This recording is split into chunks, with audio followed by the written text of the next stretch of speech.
Quem somos nós? Apresentação: Vanderly Batista e Vanessa Cavalcante.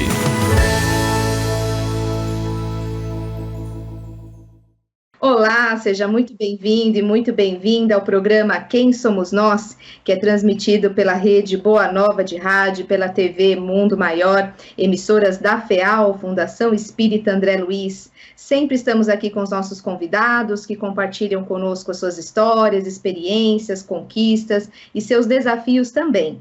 Na apresentação, eu, Vanessa Cavalcante, junto com a senhora Vanderly Batista. Tudo bem com a senhora? Tudo bem, Vanessa, é uma alegria estarmos juntas todas as semanas, trazendo convidados tão especiais que, como você disse, vêm trazer as suas experiências e enriquecer o nosso conhecimento de todos que seguem as mídias da FEAL, rádio, TV, o rádio, TV, a internet de modo geral, né? E hoje nós temos mais um convidado muito importante, o assunto que ele vai tratar para nós. E eu peço a você, Vanessa, que o apresente.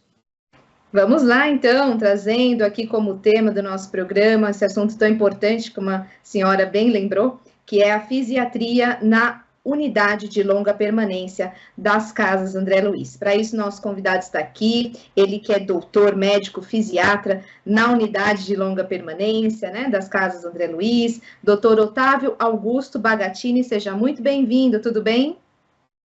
Certo, eu que agradeço muito o convite, por estar aqui hoje, né, espero corresponder a essas expectativas todas, né, e trazer e agregar conhecimento, e sempre sair um pouquinho também com o conhecimento de vocês, né? Acho que é sempre uma troca, é algo mútuo. Então, eu agradeço muito pelo convite, por estar aqui hoje e pela presença junto de vocês. Doutor Otávio, nós gostaríamos de saber de você como foi escolher a sua profissão e todas as especialidades e tudo o que você fez para enriquecer o seu trabalho. Eu me formei inicialmente, né, em medicina em 2015, isso em Itajubá, em Minas, e depois que terminei a faculdade, tinha uma dúvida muito grande em relação ao que eu queria fazer e como eu queria seguir a carreira. Acabei não fazendo nenhuma especialidade nesse momento, em 2015, e voltei para minha cidade natal, que é Poços de Caldas, em Minas também, e lá trabalhei durante um ano, em uma unidade de atenção básica, né, na APS, que é a Atenção Primária à Saúde. Fiquei lá durante esse período, e lá a gente tinha muito contato em visitas domiciliares com pacientes com algum grau de debilidade física e de deficiência, pessoas com deficiência. E ali foi onde eu comecei a me sentir envolvido pela fisiatria, né? Foi onde eu conheci realmente o que era a especialidade, nesse contato, né, com esses pacientes, e decidi seguir essa área, que é a área da reabilitação. Durante o programa, pode contando um pouquinho mais sobre a sua carreira, doutor Otávio. Inclusive, também queremos saber, né, há quanto tempo que o doutor atua especificamente na unidade de longa permanência e como conheceu também as Casas André Luiz. Sim, eu estou na André Luiz hoje na unidade há 4 anos e meio, mais ou menos, é o período que eu estou trabalhando ali, né, e desenvolvendo os projetos em conjunto. E ali eu conheci, quando eu terminei a residência, né, saí da especialização dentro da fisiatria, veio a proposta e a oportunidade de trabalhar nas Casas André Luiz. Acho que as coisas elas acabam acontecendo na nossa vida de uma forma já pré-determinada, né? As coisas elas vêm acontecendo e elas são direcionadas para aquilo que a espiritualidade, de forma ou outra, o que a espiritualidade de uma forma ou outra quer para a gente. Então, essa vaga abriu exatamente naquele intermeio onde eu estava terminando a residência, saindo da minha especialização, e eu me interessei. Eu tenho, assim, a gente fala, né, dentro de um contexto geral do paciente, quando a gente vai olhar a pessoa, a gente tenta focar em todos os aspectos de vida da pessoa. Não só na questão biomédica, né, na biológica, mas na parte social, na parte emocional e na parte espiritual. Eu tenho como base ser espírita, né? Eu tenho essa questão também, eu sou espírita, e eu me interessei na hora que eu vi ali a oferta da vaga, a proposta do trabalho, o cuidado em si de pacientes institucionalizados, é uma coisa que eu sempre gostei. Meus estágios na época da formação e na época em Minas, né, foram em LPIs, né, cuidado com idosos. Então, me chamou a atenção a vaga e eu acabei aceitando o desafio, né? Na nossa formação, a gente não tem uma vivência tão grande com a deficiência intelectual, porque os pacientes e as pessoas com deficiência, elas estão marginalizadas, né? A deficiência intelectual, ela é algo que existe, está presente, mas muitas vezes a gente não vê nos centros de reabilitação. Eles estão marginalizados até desses centros.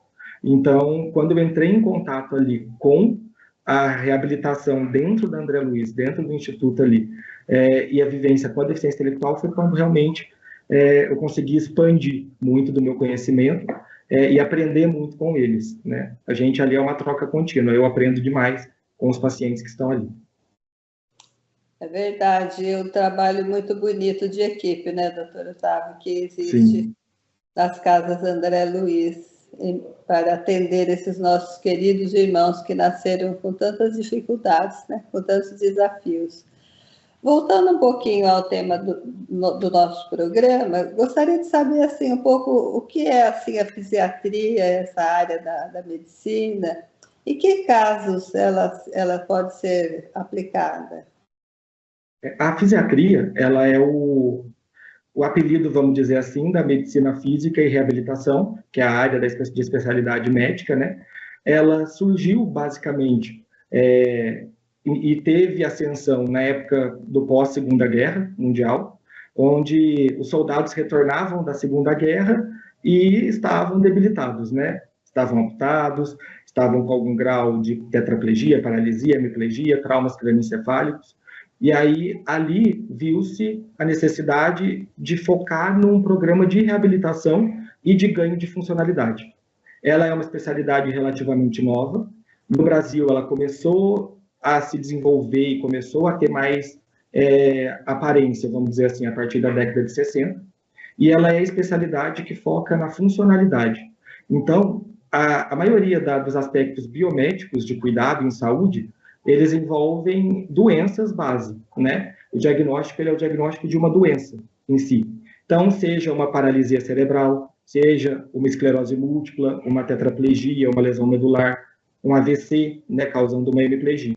Isso são diagnósticos de doenças. O que a gente determina é a função daquela pessoa, é o que ela pode fazer, o que ela faz hoje e o que a gente tem de propostas de ganho funcional. Então, o foco da reabilitação e da fisiatria é voltado para a função, para a funcionalidade.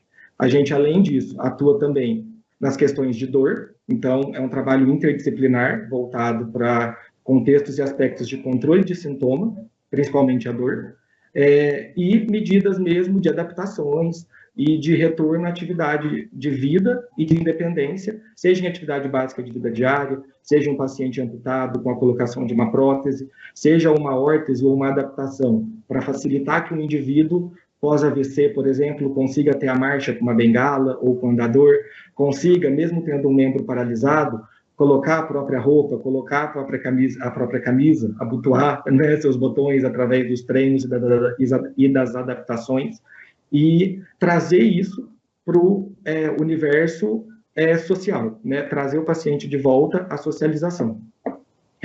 Na André Luiz, em si, a gente tem uma questão de múltiplas deficiências, né? A gente tem a deficiência intelectual associada à deficiência física, na grande maioria das vezes, e ali o foco maior da reabilitação, além do controle de dor, e da gente focar especificamente na funcionalidade desses pacientes, que é a ideia, né? É a gente controlar também, que é o outro manejo da fisiatria, os cuidados de vida diária. Então, um paciente que tem uma espasticidade muito intensa. Espasticidade é aquela rigidez do músculo, quando eles entram em um padrão atrófico e não conseguem abrir aquele membro, né? Esse paciente, ele precisa ser higienizado, ele precisa ser trocado, né? Então, nesse momento onde a atrofia é muito intensa, a espasticidade é muito intensa e existe uma dificuldade muito grande dos cuidadores, dos auxiliares de enfermagem em fazer aquele manejo de cuidado, a gente entra também com medidas terapêuticas, interprofissionais e também medicamentosas para controlar esse tipo de atrofia e de espasticidade. Agora, doutor, explica um pouco mais para o nosso ouvinte sobre os resultados, né? Se dá mesmo para medir cada resultado, como vocês fazem para fazer o acompanhamento dos pacientes, só para o nosso ouvinte, né, entender um pouco mais do trabalho e também do trabalho em equipe, né? Na sua opinião, assim, trabalhar em equipe favorece o tratamento dos pacientes? Favorece. A fisiatria ela é uma especialidade interdisciplinar. A gente fala, né, das questões da multidisciplinariedade, da interdisciplinariedade, né? E existe hoje os conceitos de transdisciplinariedade também, né? São vários conceitos aí. A gente trabalha ali na André Luiz numa tentativa de um trabalho interprofissional, que é um trabalho conjunto, onde a gente tem um plano terapêutico singular, que é o PTS, e esse plano ele é traçado com todos da equipe. Então lá nós temos fisioterapeutas, temos fonoaudióloga, temos serviço social, temos o serviço de psicologia, temos o serviço de nutrição, o serviço de enfermagem, temos a arte-terapia como um fator também que envolve e engloba o processo de reabilitação. Então, cada um, dentro do seu conhecimento e da sua área, de forma conjunta, né, alinha um objetivo e uma tratativa para aquele paciente de ganho. Então, esse trabalho ele tem que ser feito, tem que ser planejado de forma conjunta. O fisiatra ele é o médico responsável por facilitar essa união, né? E facilitar essa agregação de objetivos, onde cada um dentro da sua área vai trabalhar em prol de uma melhoria para aquele indivíduo. Então, a gente tem várias formas de medir, de mensurar isso. Lógico, tem formas biomédicas, vamos dizer assim, né? E fatores que envolvem a questão de medidas mesmo, de amplitude, de movimento, de redução, de espasticidade, de angulação, né? O tamanho do ângulo que aquele membro vai conseguir fazer, o ângulo articular, né? Daquele membro, para a gente conseguir determinar isso, mas principalmente nas questões de pacientes que se comunicam num controle de dor, por exemplo, ele vai dizer para a gente a respeito da melhora. Num paciente que não se comunica, os aspectos de feição faciais, né? Quando eu falo não se comunica, é uma comunicação verbal, né? Eu estou falando a respeito da verbal, porque comunicar, todos nós nos comunicamos, inclusive aqueles que não falam. É uma comunicação que tá envolta em outros aspectos que a gente mapeia, né? Expressão facial, sinais vitais, paciente que está com o coração acelerado, que está sudoreico, está com a respiração acelerada, ofegante, né, que está com aquela face ou com alguma postura antálgica, que é uma postura de dor, a gente já vai determinar, ele tem quadro de dor. Você entra com as medidas, entra com as intervenções, com as adaptações e ele melhora, né? Ele sai daquele quadro. Seja também pacientes que têm uma marcha alterada e a gente consegue melhorar a função. Ele andava de uma forma muito lentificada ou tinha um quadro de dor pela marcha que ele apresenta.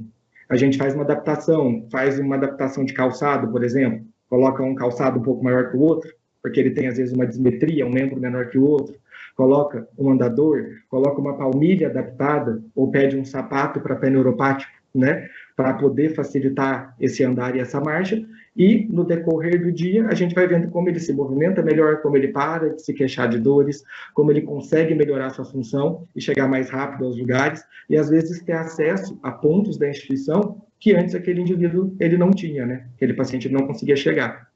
Quando a gente fala em reabilitação, a gente fala em alguns pilares. Então a gente tem o pilar da questão cognitiva, que é a cabeça, né? A mente, o intelecto. A gente tem o pilar motor, que é o pilar físico, e a gente tem o pilar social. Então, muitas vezes ali, a questão intelectual, ela está debilitada.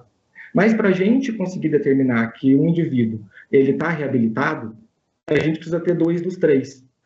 O aspecto motor, muitas vezes, pode estar debilitado também. Então, a gente acaba focando na questão social. A socialização ali é muito importante. Não só dentro da própria instituição, mas a socialização e o aspecto das saídas externas, dos contatos, né, com o mundo em geral. E isso tudo é um trabalho que é feito dentro da André Luiz, né? É uma instituição muito rica. Eu falo isso não só por estar lá, mas porque eu acredito realmente no trabalho que é feito ali. é um trabalho muito rico, que é feito com amor. Os pacientes ali, eles conseguem vivenciar o mundo, né? Mesmo estando dentro de uma instituição, coisa que a gente não vê muito fora, né? E isso faz parte do programa de reabilitação. E, lógico, com um traçado interprofissional, porque exige segurança, exigem medidas, né, de controle, e tudo isso envolto no programa.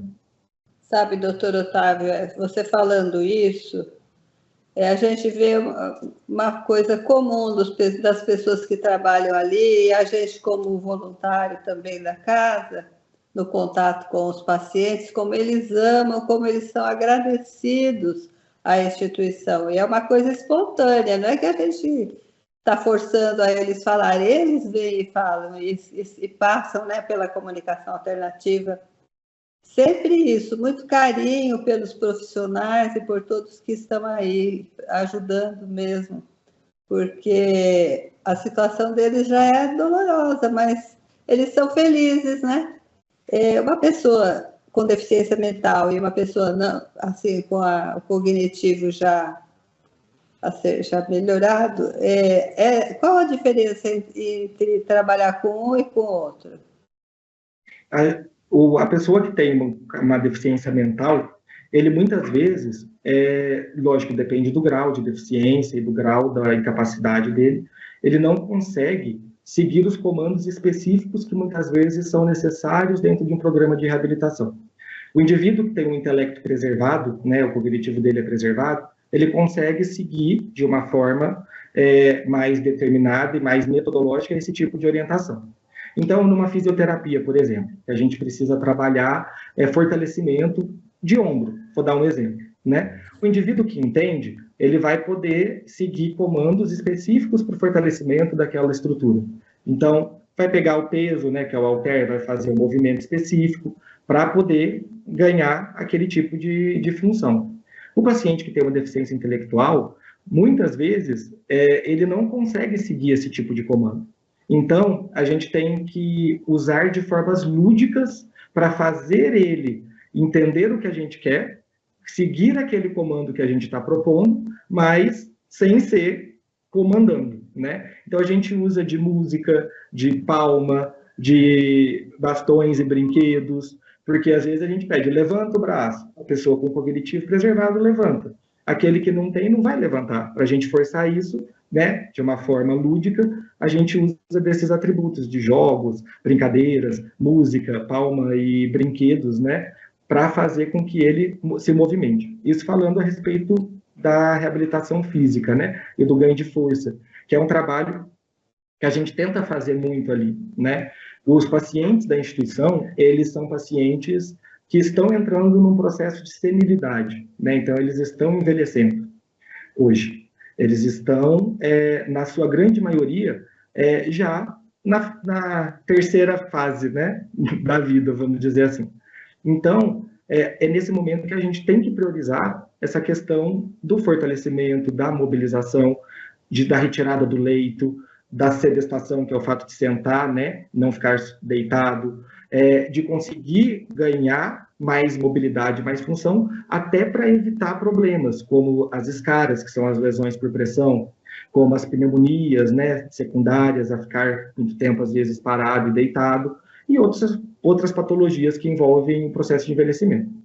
Então, ali na instituição, como, né, nós temos esses pacientes já mais envelhecidos, que necessitam de cuidado e muitas vezes têm a deficiência intelectual associada, a forma que a gente tem, né, de fazer com que eles se movimentem, muitas vezes é através desses estímulos, né?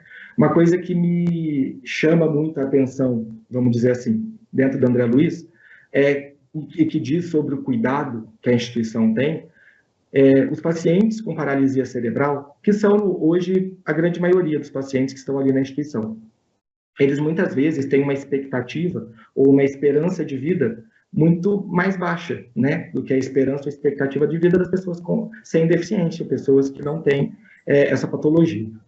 Ali na André Luiz, nós temos pacientes com um quadro de paralisia cerebral tetraplégica, que é uma das formas mais graves, né, da paralisia cerebral, que é onde ele não movimenta os membros, que tem quase 80 anos de idade. Eu nunca vi eu não tenho muitos anos de profissão, né? Eu me formei em 2015, estou completando 9 anos de medicina, mas eu nunca vi pacientes com o quadro patológico que eles têm chegar a essa idade. Isso é um reflexo do cuidado que a instituição tem, né? É um reflexo desse carinho, porque muitas vezes ali nós somos a família deles. Sei que às vezes eu estou puxando bastante assunto, né? Mas é um trabalho muito gostoso de ser feito e a deficiência intelectual ela é um desafio, mas é um desafio que dá para ser quebrado se você faz com carinho, se você faz com determinação, que precisa, né? Não é todos os dias que a gente está determinado, mas tem uma equipe ali para te amparar, e se você faz acreditando naquele trabalho que está sendo feito. Você disse que está puxando o assunto, doutor, mas este é o objetivo do nosso programa. Eu começo a falar e vou puxando, né? Aí eu estou trazendo mais coisas. É isso mesmo, tá super aqui dentro do nosso aspecto, né? Você que está aqui sintonizado no Quem Somos Nós, está acompanhando um pouquinho da fisiatria na unidade de longa permanência das Casas André Luiz. Que bacana, né? Conhecermos tantos colaboradores, tanto da FEAL como das Casas André Luiz aqui no nosso programa, que só é possível com a sua colaboração, né? Vamos ajudar a manter a programação da Rádio Boa Nova e da TV Mundo Maior no ar? Então, venha conosco para fazer parte, ser um sócio do Clube Amigos da Boa Nova. Ligue para 0800 12 018 38, fale com os nossos colaboradores e seja sócio você também, faça parte da nossa rede de amigos do bem, compartilha, né, os ensinamentos do Espiritismo, pelo rádio, pela TV, pela internet, ao planeta inteiro. A nossa gratidão a todos. Ligue aí se você não é sócio, 0800 12 018 38. Vamos deixar o site, se você preferir, pode acessar feal.colabore.org, está aí na tela, acesse feal.colabore.org, tire suas dúvidas, seja um sócio, tenha muitos benefícios e venha conosco também fazer parte do Clube Amigos da Boa Nova. Muito obrigada a todos que fazem parte, né, que contribuem com o nosso trabalho, nossa gratidão. Quase encerrando o programa, mas eu fiquei curiosa aqui, doutor Otávio, sobre o diferencial que tem, que no começo do programa você falou, né? Colocar algo voltado para o espiritual também no tratamento, né? O que você acha sobre isso, a importância, colocar uma mensagem, ou algum aspecto que tenha a ver, né, para esse lado espiritual também?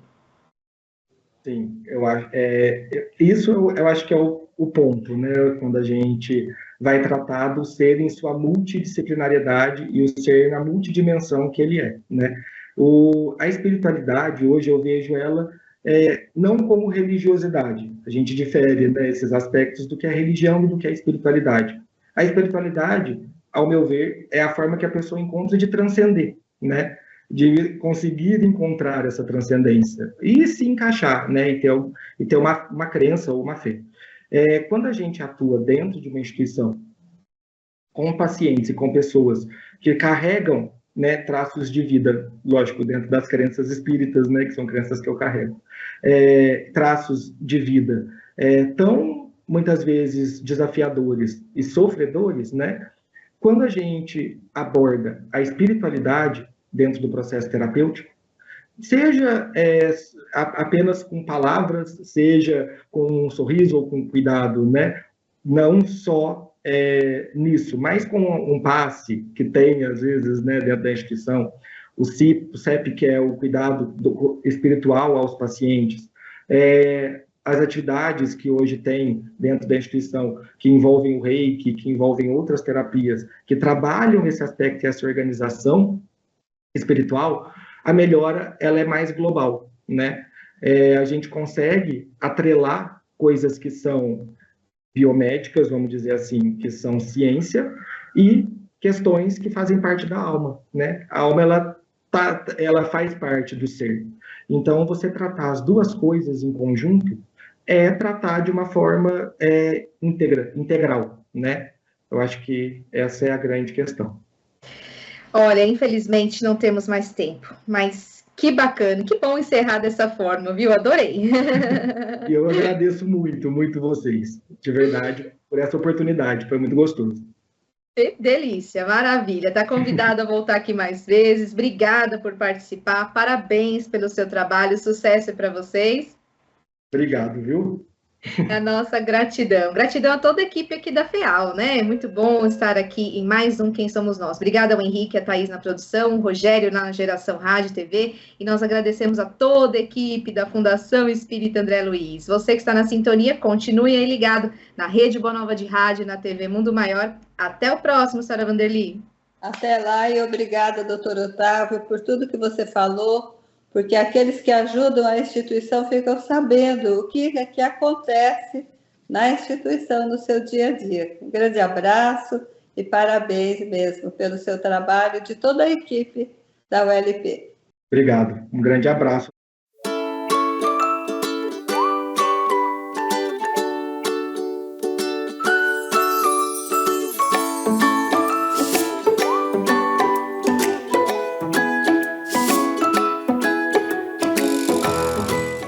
Você acompanhou Quem Somos Nós?